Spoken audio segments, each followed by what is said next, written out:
జై శ్రీరామ్. శ్రీరామభద్రాయ నమః. రామభద్రో విజయతేతరాం. ఆపదామపహర్తారం దాతారం సర్వసంపదాం. లోకాభిరామం శ్రీరామం భూయో భూయో నమామ్యహం. శ్రీ మహాగణాధిపతయే నమః. శ్రీరామభద్రాయ నమః. పరమ పవిత్రమైనటువంటి వైశాఖ మాసంలో మా మాధవన్న ఆత్మీయంగా వారు చేసేటువంటి ఒక మహత్తరమైనటువంటి కార్యక్రమానికి రామభద్ర క్షేత్రానికి విచ్చేసి మమ్మల్ని చాలా ప్రత్యేకంగా ఆహ్వానించడం జరిగింది. ప్రత్యేక కార్యక్రమం ఏమిటి అనంటే లక్ష మోదక హవనము. ఈ కార్యక్రమం ఇక్కడ అనగా ఏకైక దేవాలయం మన భాగ్యనగరంలో సంతోషీమాత దేవాలయం హస్తినాపూర్. హస్తి అంటే మనకు అందరికీ తెలిసినటువంటిదే, గజము అని అర్థం అన్నట్టు. అలా గజాననుడు అని కూడా మనం స్వామిని ఆరాధిస్తుంటాం.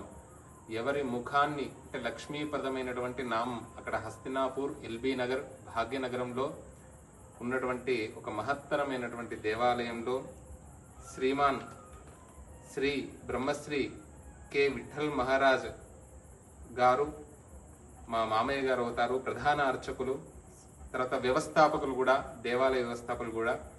వారు అనేక పరమైనటువంటి చండీ కానివ్వండి, గణపతిని కానివ్వండి, అనేకంగా ఒక ఉపాసన విధానంలో ఆరాధించి భగవంతుణ్ణి, ఆ అమ్మవారిని ఆరాధించి 32 సంవత్సరాలు పూర్తి చేసుకున్న సందర్భంగా 32 అనుష్టుప్ సంఖ్యకు, అనుష్టుప్ శ్లోకానికి ఏదైనా కూడా అనుష్టుప్ శ్లోకం 32 అక్షరాలు ఉంటాయి. లక్ష్మీ నృసింహస్వామి వారి యొక్క మహామంత్రము కూడా 32 అన్నట్టు. వారి యొక్క కులదైవం కూడా నృసింహస్వామి వారు.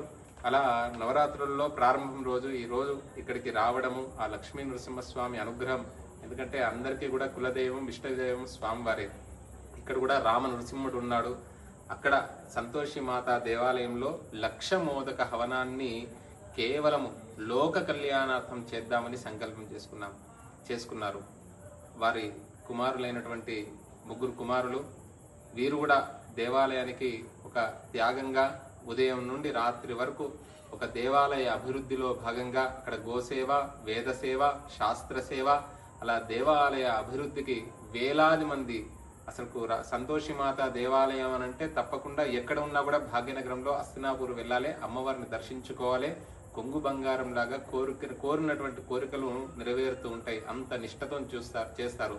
లక్ష్మీ కావాలి అంటే, లక్ష్మీప్రదం కావాలంటే శుక్రవారం రోజు లక్ష్మీదేవిని ఆరాధిస్తారు. అలా అనేక సంతోషిమాత లక్ష్మీదేవి స్వరూపం అంట. అనేక వ్రతాలు జరుగుతుంటాయి. అక్కడికి ఒక్కసారి వెళ్తే ఎటువంటి ఆర్థికంగా ఎవరైనా కూడా ఇబ్బందుల్లో ఉన్నా, అన్నీ ఉండి కూడా అంటే భూమి ఉంటుంది, సంపద ఉంటుంది, అనుభవించరు. అవి మనకు ఆ సమయానికి రావు. అలాంటి ఆర్థిక పరిస్థితుల్లో ఉన్నటువంటి వారు ఎవరైనా ఒక్కసారి దర్శనం చేసుకుంటే వారి యొక్క ధర్మవాంఛితాలు నెరవేరుతాయి. అది సత్యమైనటువంటి విషయం. దానికి మేమే సాక్ష్యం ప్రత్యక్షంగా. అలాంటి దేవాలయంలో లక్ష మోదక హవనం ఇంచుమించు తెలుగు రాష్ట్రాల్లో ఇంత విధి విధానంగా పద్ధతిగా ఎవరైనా కోరికలతో చేసుకోవచ్చు. కానీ అందరూ బాగుండాలి. ఒక 2-3 సంవత్సరాల నుండి కాదు, కరోనా సమయం నుండి 2022 నుండి చాలా మంది కూడా కరోనా వచ్చిన తర్వాత అంతా బాగుంది అనుకుంటున్నారు. కానీ అన్నీ ఉండి కూడా కొన్ని ఇబ్బందులు పడుతున్నటువంటి వారిని మనం చూస్తున్నాం. బయట విదేశాల్లో, అమెరికాలో కానివ్వండి, లండన్లో కానివ్వండి, అందరూ ఎవరు చెప్పుకోలేకపోతున్నారు కొన్ని బాధలు. అలా భారతదేశంలోనే కాదు, ప్రపంచ దేశాలన్నీ కూడా క్షేమంగా ఉండాలి, అందరూ సఖ్యంగా ఉండాలి, ఐక్యంగా ఉండాలి, లోకమంతా కూడా క్షేమంగా ఉండాలి, సనాతన హిందూ ధర్మం రక్షించబడాలి అనేటువంటి భావనతోని యో మోదక సహస్రేన యజతి సవాంఛిత ఫలమవాప్నోతి. ఎవరైతే మోదకాలతోని గణాధిపతిని, యో మోదక సహస్రేన యజతి, 1000 మోదకాలు సమర్పిస్తేనే ఖచ్చితంగా అధర్వణ శీర్షంలో ప్రమాణంగా చెప్పారు వారి యొక్క ధర్మవాంఛితాలు నెరవేరుతాయని. కానీ ఇక్కడ 1000 మోదకాలు కాదండి, 1,00,000 మోదకాలు, స్వచ్ఛమైనటువంటి దేశీ ఆవు నెయ్యి. దాదాపు మోదకాలకే దాదాపు ఒక 18 లక్షలకు పైగా ఖర్చు అవుతుంది. దానికి శ్రమ కానివ్వండి, ఏదైనా కూడా దాదాపు 1,20,00,000 రూపాయలతోనే ఈ అద్భుతమైనటువంటి కార్యక్రమాన్ని వారు నిర్వహిస్తున్నారు. ఎవరిని కూడా చేతు జాచకుండా ఎవరైనా ఇస్తే, ఎందుకంటే ద్రవ్యశుద్ధి అవుతేనే అక్కడ వినియోగించబడడం జరుగుతుంది. ఎవరైనా ఇచ్చినటువంటి వారిది సౌభాగ్యం.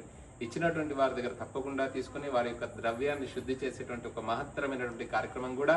కావున అందరూ కూడా ముదా కరాత్త మోదకం సదా విముక్తి సాధకం. గణపతికి ఏమిటి అంటే ఆనందం మోదకం అంట, ఆయన చేతిలో ధరించి ఉంటాడు ఒక్క మోదకం. అలాంటి 1,00,000 మోదకాలతోని అర్చన చేస్తే మనకున్నటువంటి ఆర్థిక బాధలు, వివాహం కావాల్సినటువంటి వారికి వివాహము, అన్యోన్య దాంపత్యము, సంతానము, భూ సంబంధమైనటువంటి సమస్యలు ఉంటే అన్నీ కూడా తొలగిపోతాయి. అలా ఎవరికైనా లావాదేవీలు ఆగిపోయినట్టుంటే అలా అన్నిటికీ కూడా సకల కార్యాలకు కూడా ఈ 1,00,000 మోదక హవనంలో పాల్గొనండి. సదా విముక్తి సాధకం, అన్ని విముక్తి నుండి ఒక ఉన్నతమైనటువంటి సాధన చేయడానికి గొప్పనైనటువంటి కార్యక్రమం. కళాధరావతంసకం విలాసిలోకరక్షకం అనాయకైకనాయకం వినాశితే భదైత్యకం నతాశుభాశునాశకం నమామితం వినాయకం. అలా అధిక జ్యేష్ఠ మాసంలో 21 మే 2026 నుండి 31 మే 2026 వరకు తప్పకుండా మే అధిక మాసం, అధికస్య అధికం ఫలం. మామూలు సమయంలో 100 జపం చేస్తే 100 ఫలితం ఉంటుంది, కానీ అధిక మాసంలో 100 జపం చేస్తే 1000 ఫలితం ఉంటుంది. అలా 1,00,000 మోదక హవనం చేస్తే అధికంగా 10 అధికంగా ఉంటుంది. తప్పకుండా అందరూ పాల్గొనండి. అదొకటే కాదు, ఒక్కొక్క రోజు ఒక్కొక్క విశేషం. మహాగణాధిపతిని, తర్వాత వల్లీదేవసేన సమేత సుబ్రహ్మణ్యేశ్వర స్వామి హవనము, తర్వాత పరమేశ్వరుడు, తర్వాత లక్ష్మీ నృసింహస్వామి వారు ఒక్కొక్క రోజు ఒక్కొక్క దేవతా పూజ అన్నట్టు.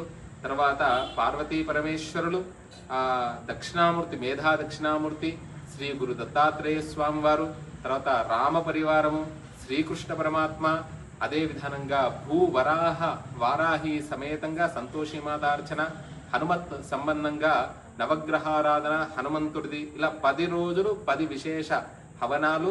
11వ రోజు నవచండీ యాగంతో పూర్తి అవుతుంది. కావున విష్ణుమాసే కృతం వన్నవు సర్వ విఘ్న వినాశనం పవిత్రం పాపనాశంచ విష్ణులోక ప్రదాయకం అని స్కంద పురాణం యొక్క వాక్యము. అన్ని పురాణాల్లోకెల్లా పెద్ద పురాణం, అతిపెద్ద పురాణం స్కాంద పురాణం. స్కాంద పురాణంలో లేనటువంటిది లేదు, అలాంటి స్కాంద పురాణం మనకు ప్రమాణమైనటువంటిది. అందరూ కూడా తప్పకుండా ఎందరో మహనీయులు, మహాత్ములు, వేదమూర్తులు ఒకే వేదిక మీద వారి దర్శనం చేసుకోవడం ద్వారా అందరికీ కూడా మనస వాచ కర్మన వారు చేసేటువంటి కర్మ ఏదైతే ఉందో అలాంటి గొప్పనైనటువంటి కోరికలైనటువంటి ధర్మవాంఛితాలైనటువంటి నెరవేరుతాయి. ప్రతి ఒక్కరు కూడా మనస వాచ కర్మన ఈ కార్యక్రమంలో పాల్గొని తను ధన మన శరీర సహకరిస్తే శరీరం ద్వారా, తర్వాత మనస్సు ద్వారా ఈ కార్యక్రమం జరుగుతుంది కదా. మీరు కూర్చున్న దగ్గరనే ఇది చాలా బాగా జరగాలని మీకు తెలిసినటువంటి వారందరికీ కూడా చెప్పండి. తర్వాత శక్తి ఉన్నదనుకోండి, ధనం ఉన్నదనుకోండి, ద్రవ్యాన్ని తప్పకుండా మీరు ఉపయోగించండి. కొన్ని వడ్లని మనం భూమి మీద వేస్తే అనేక సంచులుగా, బస్తలుగా మనకు తిరిగి ధాన్యం రూపంలో ఇలా వస్తుందో, ఒక మొక్కజొన్న ఏదైతే ఉంటుందో దాన్ని ఒక విత్తనం పెడితే దానికి అనేకంగా ఏ విధానంగా వస్తాయో, మనం ఈ కార్యక్రమంలో మనము కూడా ద్రవ్యం ఉపయోగించడం ద్వారా అధికంగా తప్పకుండా లభిస్తుంది. ఒక ధర్మ కార్యము, ఒక గొప్పనైనటువంటి కార్యము, మహనీయుల మహాత్ముల గురువుల యొక్క అనుగ్రహము, విప్రవృత్తముల యొక్క అనుగ్రహము. దాదాపు 250కి పైగా వేదమూర్తులు ఉంటారు. వారందరినీ కూడా దర్శిద్దాము, తరిద్దాము. జై సంతోషి మాత, జై శ్రీరామ్. చాలాసేపు వచ్చిందన్న, ఎక్కువసేపు వచ్చిందా?